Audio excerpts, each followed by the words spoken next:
A lot of people's tendency when they see their reflection in the mirror is to cut themselves down, say something negative about themselves, and we want to reinforce confidence and self-acceptance. Today when I pass the mirror, I'm going to be giving myself compliments, which is actually pretty challenging to do. How do you walk around anywhere without everyone stopping and complimenting your hamstrings? I don't know how you do it. Featured today on Blonde and Fabulous, it's me! You got a great shimmy and you got a high kick. Woo, that could make the queen jealous.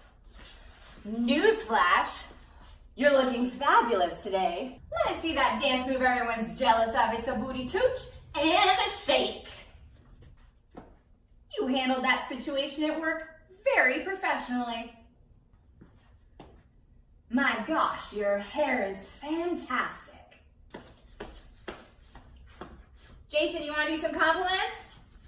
What? You want to give yourself some compliments? Oh. Just give yourself some compliments like, I got some good ass dance moves.